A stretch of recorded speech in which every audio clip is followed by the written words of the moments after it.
Hola, esta es la recopilación de las creepypastas de esta semana, disfrútenlas, y díganme que les gustaría oír la próxima semana. Creepypasta, no había nadie en la carretera. Advertencia. Lo que estás a punto de escuchar es una grabación encontrada en un teléfono destruido. Las horas fueron dictadas por la víctima, mientras el tiempo dejaba de tener sentido. Escucha bajo tu propia responsabilidad. La 1:07 AM, voy por la carretera. La radio dice que la noche tiene hambre. El coche se sacude. Un metal quejumbroso. Me detengo. Las puertas no responden. El cinturón se ha vuelto hebilla. El teléfono es una pantalla negra que no devuelve palabra. La 1:17 AM, la nieve no cae. Se queda suspendida como un aliento. Afuera es un muro blanco. Adentro, el coche es una caja que reduce el mundo a mi respiración. Respiro y siento cada exhalación como si fuera una moneda que me queda menos. La 1:23 AM, llamo. Marco números hasta que mi pulso se cansa. Nadie. La voz se me seca. La garganta hace ruido propio y la sigo como si fuera guía. Me digo que pronto vendrá alguien. Me digo cosas para sostener la fe como quien se aprieta un vendaje. La 1:34 AM, las luces del tablero parecen parpadear en un idioma que conozco poco. Mi reflejo en la ventanilla me mira con curiosidad y con reproche. Soy dos. Uno que empuja y otro que observa. El que observa comienza a recordar cosas que no me pertenecen. Olores, nombres, un zapato azul en la entrada de una casa que ya no es la mía. La 1:49 AM, empiezan las voces. No son fuera, son dentro. Una dice espera. Otra insiste hazlo. Se pelean en mi cabeza como dos peatones en una acera estrecha. Intento escucharlas como a dos emisoras, buscando la que diga la verdad. Ninguna lo hace. La 1:56 AM, la mente se vuelve economía. Suma frío, resta tiempo, divide opciones. Todo se reduce a una pregunta absurda. ¿Hasta cuándo resisto? Las respuestas no llegan en palabras, llegan en sensaciones. El frío se instala en los huesos y me enseña a pensar en términos de supervivencia cruda. La 2:00 AM, me acuerdo de una tarde sin importancia. Un columpio que chirriaba. Una promesa rota que pesa ahora como una losa. Esos recuerdos me atacan con más ferocidad que la noche. Me culpan por haber dejado cosas a medias. Me empujan a pagar una cuenta que no quiero seguir cargando. La 2:08 AM, los pensamientos se vuelven mapas desplegables. Cada pliegue muestra una puerta cerrada y detrás, una posibilidad distinta. Me despliego hasta perder el contorno. La razón se parece a una linterna que parpadea. La ansiedad es el viento que intenta apagarla. La 2:20 AM, no quiero describir detalles técnicos. No daré planos ni instrucciones. Solo diré que, en algún punto, la única salida que mi mente logra visualizar no es elegante ni limpia. Es una solución de urgencia que la lógica no aprobó pero que la necesidad firmó. Lo que sigue no tiene belleza. Tiene una función. Abrir la puerta que el metal selló. La 2:32 AM, el dolor llega como confirmación. Me recuerda que sigo siendo carne, que tengo límites. El dolor me devuelve la certeza de existir.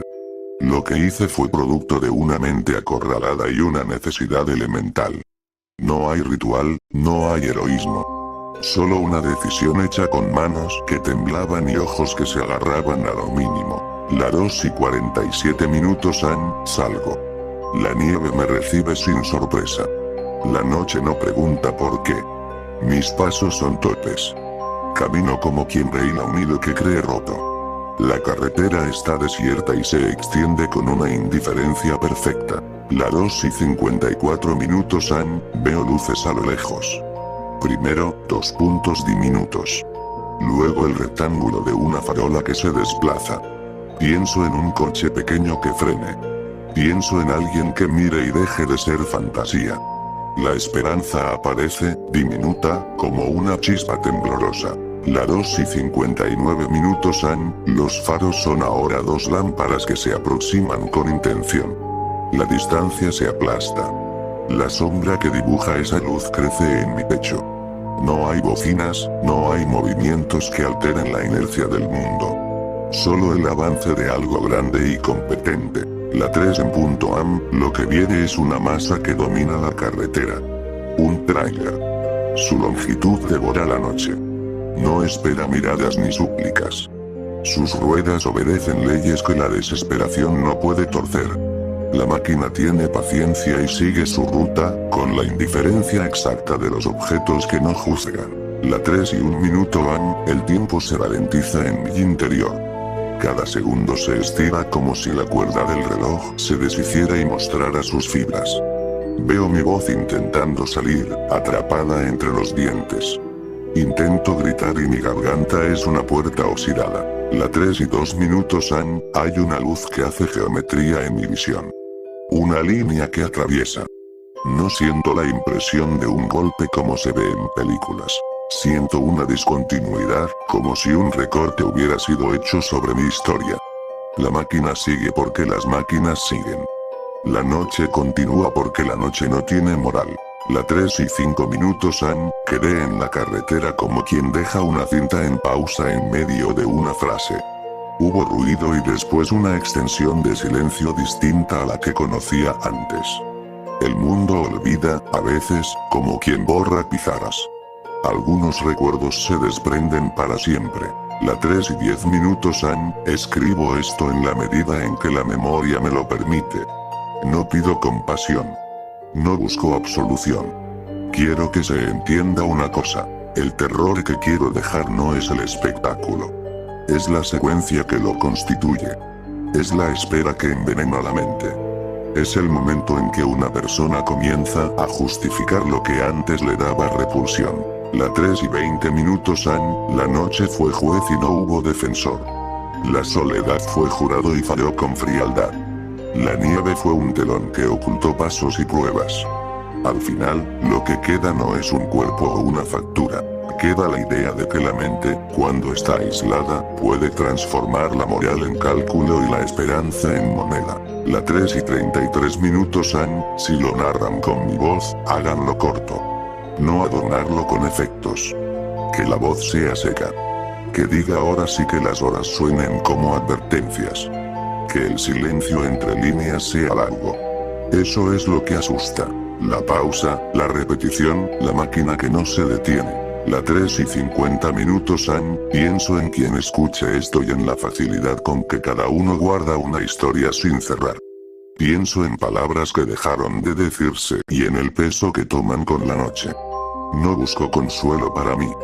Busco que la historia actúe como espejo afilado, que haga sentir, aunque solo sea por un minuto, la urgencia de decir.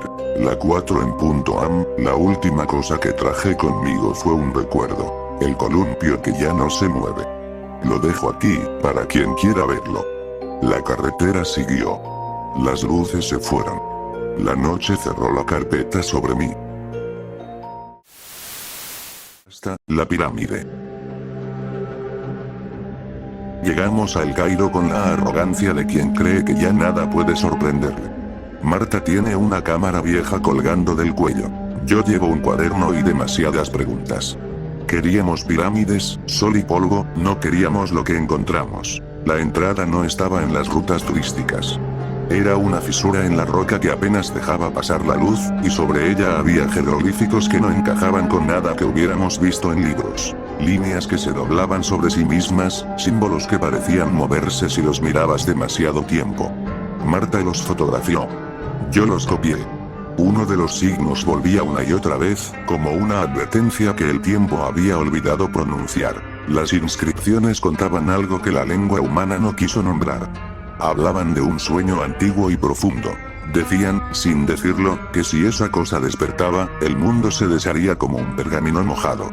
Hicimos bromas nerviosas para romper el silencio, pero el aire olía a metal viejo y a mar distante, y nuestras voces sonaban pequeñas. Caminamos hasta donde la roca cedió. Una grieta apenas. Nos deslizamos y caímos más de lo que debería haber permitido la gravedad. Cuando la tierra nos dio la espalda, algo dentro de la oscuridad nos recibió con un silencio que no parecía natural. No era la ausencia de sonido, era algo que succionaba los sonidos y los guardaba para sí. Allí, en una cavidad que parecía más una garganta que una sala, la vimos. Dormida. O fingiendo dormir. No puedo dibujarla sin traicionar lo que sentí. No tenía líneas claras. Era como si alguien hubiera intentado unir partes incongruentes de la noche. Superficies que brillaban con humedad pero que no eran húmedas, pliegues que rechazaban la luz, y una profundidad en su centro que se parecía a un pozo y a una mentira. A veces mi cerebro intentaba darle ojos, otras veces tentáculos, otras veces una boca. Cada intento se sentía como traición. Había un olor, no olor humano, que me subió por la garganta y me hizo contener la respiración. Un olor a fichas antiguas, a biblioteca incendiada, a dientes que olvidaron querer masticar. Marta dejó caer la cámara. El clac del obturador sonó como una campana lejana. Y entonces empezaron las visiones. La criatura no agitó músculos ni abrió una boca. No tuvo que hacerlo. Su sueño proyectaba imágenes sobre nuestras retinas, enredando recuerdos con posibilidades nuevas y monstruosas. Vi mi casa desde arriba, pero con ventanas que no eran ventanas. Vi ciudades dobladas como si fueran mapas arrugados. Vi a Marta transformada en algo que sonreía hacia afuera pero lloraba por dentro. Cada imagen estaba cargada de una sensación. Náusea, esa irresistible certeza de estar equivocado en lo más profundo. La risa de la piedra nos hizo tambalear. No pudimos confiar en los latidos de nuestro propio corazón. La criatura nos robaba la coherencia. Marta me tocó el brazo y sus dedos se hundieron más de lo normal, o eso creí, porque después me sentí inseguro incluso de las señales del tacto. Intentamos arrastrarnos fuera, pero la cueva parecía estirarse como si tuviera voluntad. Cuando por fin vimos una salida, me lancé hacia ella con la inercia de la esperanza. Era la boca de la pirámide, la luz solar, una figura humana recortada contra la arena, y entonces la figura giró y sonrió con demasiada calma. Eran ellos. Túnicas con símbolos iguales a los jeroglíficos, manos manchadas con lo que llamaron ritual. La palabra secta se quedó corta. Parecían guardianes de un reloj que esperaba el tic final. Los tenemos, dijo uno. Son para el despertar. La idea de sacrificar fue lanzada como quien ofrece agua. No hubo mucho debate. Nos arrastraron a la arena como si ya pertenecieran. No nos vieron como personas. Éramos piezas necesarias para abrir una caja que debía permanecer cerrada. Huir fue delirante. La primera vez nos detuvo la visión. La segunda, el agotamiento. La tercera, la desesperación. Volvimos a la cavidad una vez más y la vimos más cerca, como si el sueño hubiera aprendido la forma de nuestra cara. La criatura no atacó con garras, sino con certeza. Una sensación de que cada nombre era mentira. Vi a Jonathan, yo, convertirme en sombra, vi a Marta en un eco que repetía sílabas sin sentido. Grité hasta que perdí la voz en la garganta. Salimos porque los instintos que quedan cuando todo lo demás se rasga son tercos. Salimos porque la arena nos recibió otra vez y la luz nos cegó con su simple normalidad. Pero al arrastrarnos fuera, todavía temblando, las túnicas ya estaban allí, formando un semicírculo como si hubieran esperado el final de una canción. Sus rostros eran comunes. Sus ojos, demasiado tranquilos. Las manos que antes prometieron sacrificio ahora se cerraban como portones. Bienvenidos, dijo uno, como quien recibe a un viajero que llega tarde a la cena. Llegaron justo a tiempo. Marta agarró mi mano con fuerza. No lo hice por valor. Lo hice porque no quise reconocer que mi voz había sido vaciada por algo más grande. Detrás de ellos, en la sombra de la grieta, algo se movió con la lentitud de quien despierta después de siglos y decide que será lo siguiente. No supe si corrimos. No supe si nos ofrecieron.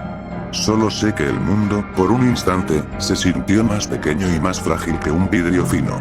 Y cuando al fin miré atrás, vi que la boca de la grieta se cerraba como un párpado. Escribo esto con las manos que tiemblan, en un hotel que huele a limpieza.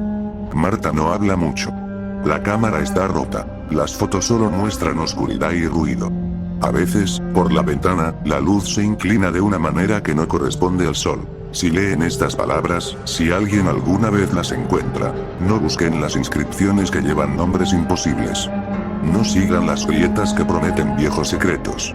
Hay cosas que, dormidas, son el único motivo por el que algo sigue en su lugar. Ellos nos esperaban afuera. Y ahora, en la calle silenciosa, escucho un rumor como de páginas que se voltean, como si alguien estuviera leyendo algo que no debería terminar. La fuente de los deseos. Informe del agente R, sección clasificada, nivel 4, fecha de hallazgo. Clasificado, ubicación. Clasificada, objeto. Fuente popularmente llamada fuente de los deseos, probables anormalidades cognitivas y físicas. Propósito del documento. Registro de casos confirmados tras intervención y protocolos de contención. No hay protocolos para lo que vimos. Este documento es mi voz porque el registro oficial está roto en piezas. Si alguien más escucha esto, que quede claro, no era una fuente. Era una memoria antigua doblada sobre sí misma, y tenía hambre de intención. Caso registrado número 1, los padres. Víctima. Niño de 7 años. Deseo formulado. Que mis padres vuelvan a la vida. Observaciones. Lo trajeron temblando. Había perdido a sus padres en un accidente y había encontrado la fuente solo. Dijo la frase como quien pide un caramelo. Al principio todo pareció normal. Dos figuras en la plaza, siluetas que se acercaban con paso deseoso. No eran las personas que el niño recordaba. Eran cuerpos vacíos en movimiento, caras suaves, ojos demasiado quietos, voces con un eco que no coincidía con memorias. Olían a algo viejo y en descomposición, un olor que pegaba a la piel y no se iba con agua. No hubo escenas cinematográficas, solo una calma que aplastó todo. Las figuras no hablaron, extendieron las manos como quien toma algo frágil. No hubo forcejeo. Quienes presenciaron lo describieron como si el niño se hubiera ido con ellas por voluntad propia, guiado por ese gesto. Después, ya no hubo niño. Solo marcas de pisadas que se perdieron en la noche. La última vez que vi la foto del lugar, había un círculo de tierra limpia, como si algo hubiera sido levantado y guardado. Conclusión técnica. Resurrección incompleta. Entidades que imitan recuerdos con una precisión traumática. Riesgo de contagio emocional alto. Recomendación. Área con vallas, desinfección psicológica de testigos. Caso registrado número 2, los unicornios. Víctima. Niña de 9 años. Deseo formulado. Que los unicornios sean reales. Observaciones. Al principio fueron palabras brillantes. Crines como fuego, luces en el bosque. Los animales llegaron, sí, bellos y ligeros. Pero la belleza fue la cortina que escondía otra cosa. Ojos que calculaban, colmillos que asomaban entre labios perfectos, un paso que no era de pastor sino de cazador. Aprendieron rápido. Aprendieron a enmudecer las alarmas, a seguir las rutas del agua. Aprendieron a esperar. Los habitantes notaron primero la desaparición de animales domésticos. Luego, a algunos vecinos. Las criaturas no mataban por placer, cazaban con una lógica ajena, eran eficientes. Dejaban marcas de su presencia. Flores aplastadas, pelo pegado en ramas, un aura fría donde habían pasado. Tenían lo que llamamos resonancia cognitiva. Podían recrear sonidos familiares para atraer a la gente. No puedes esconderte de algo que habla con la voz de tu hermana. Conclusión técnica. Especie depredadora adaptativa, con capacidades miméticas. Alto riesgo para zonas rurales. Recomendación. Evacuación preventiva. Estudio de su patrón de rastreo. Caso registrado número 3, reversión. Víctima. Anciano, 68 años. Deseo formulado. Quiero volver a ser joven. Observaciones. Empezó como una bendición que todos envidiamos cuando miramos a alguien y queremos volver atrás. Sus amigos describieron la escena. La piel se tensaba, las manos suavizaban, la voz al principio se elevó como la de un hombre al que le dolía el vigor, luego cambió. Pero no fue un retorno agradable. Fue una marcha atrás. Los recuerdos se fueron deshilachando. Hechos enteros se borraban de su cabeza como si alguien fuera pasando una gona. Su cuerpo obedeció el mismo patrón. Las cicatrices se cerraron, la espalda dejó de doler, las arrugas desaparecieron, hasta que quedó en una forma que ya no podía sostener conciencia. Científicamente, lo vimos retroceder por etapas. Primero las arrugas, luego la memoria a largo plazo, luego la memoria reciente. Al final, su sistema nervioso perdió la estructura que sostenía el pensamiento adulto. El hombre dejó de ser una persona y dejó de existir. No hubo gritos interminables, solo un silencio extraño y una respiración que se volvió menos humana. Aquellos que estaban cerca dijeron que, en los últimos instantes, su mirada ya no era la de alguien que quería vivir para siempre, sino la de alguien que no recordaba por qué había pedido nada. Conclusión técnica. El rejuvenecimiento provoca desconfiguración de la identidad antes que recuperación de salud. Mortalidad final inevitable. Recomendación. Prohibir deseos sobre tiempo y biología. Caso registrado número 4, pudrirse en riqueza. Víctima. Joven adulto de 24 años. Deseo formulado. Quiero ser tan rico que me pudra en dinero. Observaciones. Las cámaras de vigilancia registraron el fenómeno. Primero vino un murmullo, luego el sonido metálico de monedas que rodaban. Billetes comenzaron a aflorar del suelo, a rodearlo como si una marea de papel y metal tomara forma alrededor de su cuerpo. El peso no era solo físico. Había una presión en el aire, una densidad que hacía difícil respirar. Se oían golpes sordos cuando la marea ajustaba su forma. Los operadores escucharon sus voces en la frecuencia baja de las grabaciones, gritos contenidos que no dejaron rastro visible en la piel, pero que resonaron en la madera y el metal cercano. Cuando finalmente se abrió la pila, no encontraron nada que pudiera identificarse de forma clásica. Solo el olor persistente en el lugar. Papel viejo, metal y algo más que los perros de detección no quisieron tocar. La ausencia completa de restos identificables impidió un acto funerario. El dinero quedó. La persona no. Conclusión técnica. Manifestación de materialidad simbólica con efecto físico letal.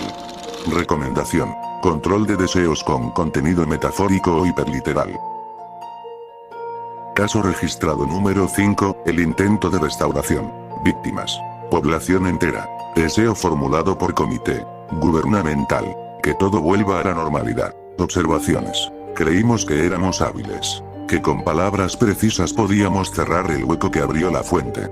La petición se formuló en lenguaje técnico, con cláusulas. Lo que vino no fue un arreglo, sino una traducción errada de nuestra urgencia. El planeta comenzó a revertir capas. Ciudades desaparecieron como si fueran borradas de un mapa. Especies modernas se desvanecieron. Para un primer momento hubo alivio. El caos que habíamos provocado parecía menguar. Pero la realidad no rebobinó a un punto seguro. Retrocedió a fases donde la vida no había adaptado la nuestra. Bestias que la memoria humana no contiene como historia aparecieron. Eran colosales, con mandíbulas que parecían hechas para partir roca, y una inteligencia que no admitía negociación. Los monstruos no eran los monos de una película, eran una lógica no humana aplicada en carne y sombra, y sus batallas remodelaron montañas. No hubo héroes. Las comunicaciones se apagaron. Lo último que registramos fue la estadística. Registros de población que caían a cero. Incluso los monstruos dejaron de ser relevancia en los sensores. Algo mayor apagó todo. Conclusión técnica. Intento de reversión produjo un retroceso temporal ecológico sin punto retorno conocido. Resultado. Extinción múltiple. Recomendación. No volver a interactuar con la fuente. Autodestrucción controlada del sitio si es posible.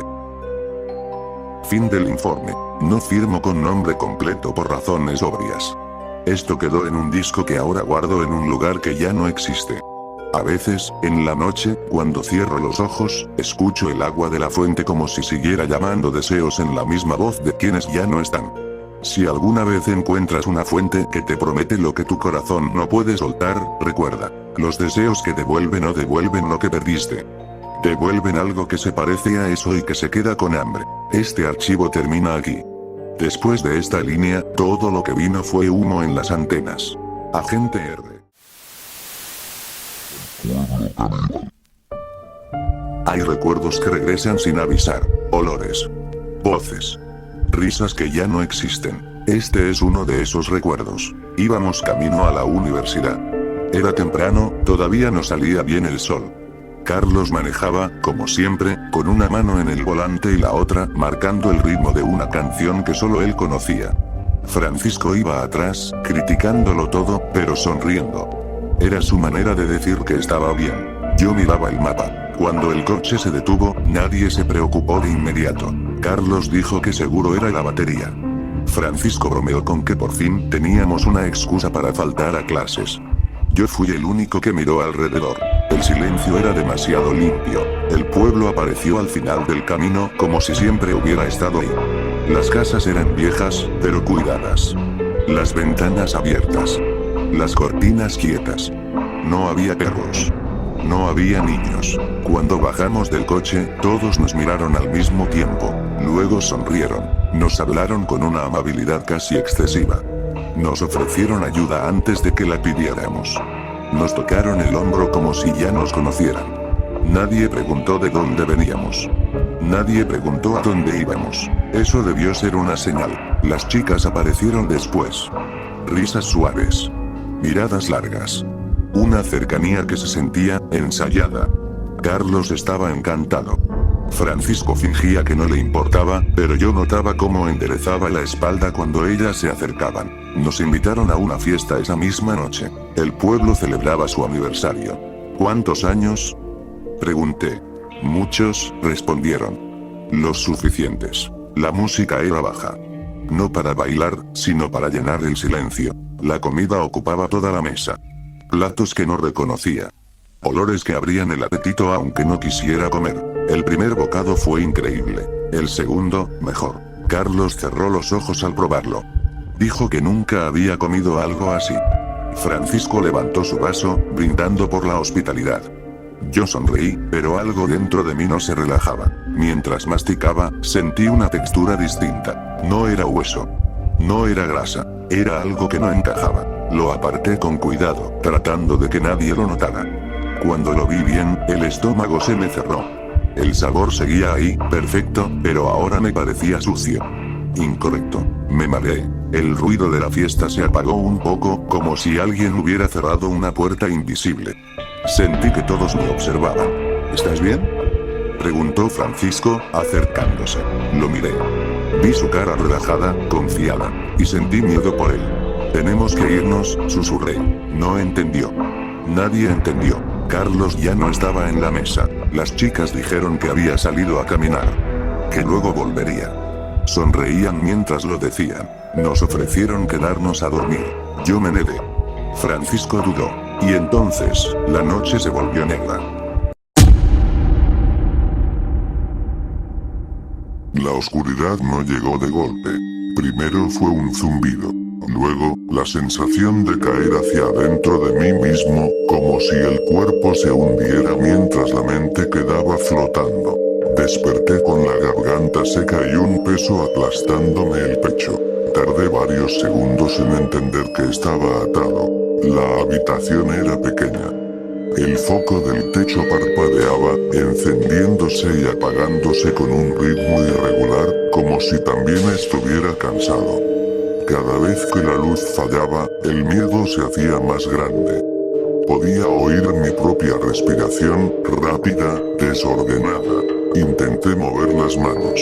Nada. Giré apenas la cabeza y lo vi. Francisco estaba en la cama de al lado. Atado igual que yo. Tenía los ojos abiertos, clavados en el techo. No me miraba. No sé si todavía podía hacerlo. Quise llamarlo, pero solo salió un sonido bajo, inútil. Entonces lo escuchamos. Al principio pensé que era alguien hablando lejos. Después reconocí la voz. Carlos. Gritaba nuestro nombre. No una vez. Muchas. Como si repetirlo pudiera salvarlo. Su voz se quebraba, se ahogaba, se convertía en sollozo. Decía que haría lo que fuera. Que no quería quedarse ahí. Que por favor. El foco parpadeó. Su voz se acercó. Luego se alejó. Luego volvió, más débil. Francisco empezó a temblar. Las lágrimas le corrían hacia los oídos. Yo apreté los dientes con tanta fuerza que me dolieron. Quise cerrar los ojos. No pude. El último sonido que escuchamos de Carlos no fue un grito. Fue algo peor. Silencio. Un silencio tan profundo que parecía tener peso. Como si el aire se hubiera vuelto espeso. Pasaron minutos. Tal vez horas. No lo sé. La puerta se abrió sin hacer ruido. Entraron hombres. No caminaban rápido. No hablaban. Sus pasos eran tranquilos, seguros. Traían un olor que se me metió en la nariz y no se fue. Uno de ellos se acercó a Francisco. Quise gritar. Quise morder. Quise desaparecer. Se lo llevaron. Sus ojos me buscaron hasta el último segundo. No dijo nada. La puerta volvió a cerrarse. Me quedé solo. El tiempo dejó de avanzar. Cada sonido me hacía saltar. Cada crujido del edificio me parecía una señal de que venían por mí. Pensé en mi casa. En mi hermana. En cosas pequeñas y sin importancia que ahora daría lo que fuera por volver a sentir. Cuando la puerta volvió a abrirse, cerré los ojos y dejé caer el cuerpo, fingiendo no estar consciente. Me cargaron. Sentí el cambio de temperatura. El aire nocturno. El suelo bajo mis pies cuando me bajaron. Escuché voces cerca. Risas bajas. Tranquilas. Esperé. Cuando me soltaron un segundo, corrí. No pensé. No miré atrás. Corrí hasta que los pulmones me ardieron. El bosque parecía no terminar nunca. Las ramas me golpeaban, el suelo se abría bajo mis pies. Llegué al coche. Golpeé el volante. Giré la llave una y otra vez. Nada. El silencio volvió. Los escuché antes de verlos. No gritaban. No corrían. Sabían que no tenía a dónde ir. Logré escapar una vez más.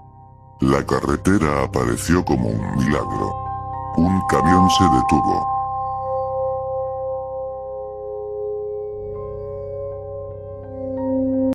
El camión se detuvo con un quejido largo, como si también estuviera cansado.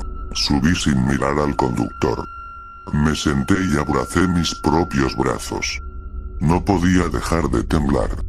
El motor volvió a rugir y el pueblo quedó atrás, o eso quise creer. Pasaron varios minutos sin que ninguno hablara. El traqueteo constante del vehículo empezó a adormecerme, pero cada vez que cerraba los ojos veía el rostro de Carlos. Oía la voz de Francisco. Sentía ese silencio pesado de la habitación. ¿A dónde vas?, preguntó el conductor, sin voltear. Le dije cualquier cosa. Cualquier lugar lejos de ahí. Asintió. La carretera se volvió larga. Recta. Demasiado recta. Los faros iluminaban solo un tramo corto del asfalto, como si el mundo terminara ahí mismo. Afuera no había nada. Ni casas. Ni luces. Ni estrellas. Empecé a respirar un poco mejor. Hasta que vi el letrero. No lo entendí al principio. Pensé que era otro igual.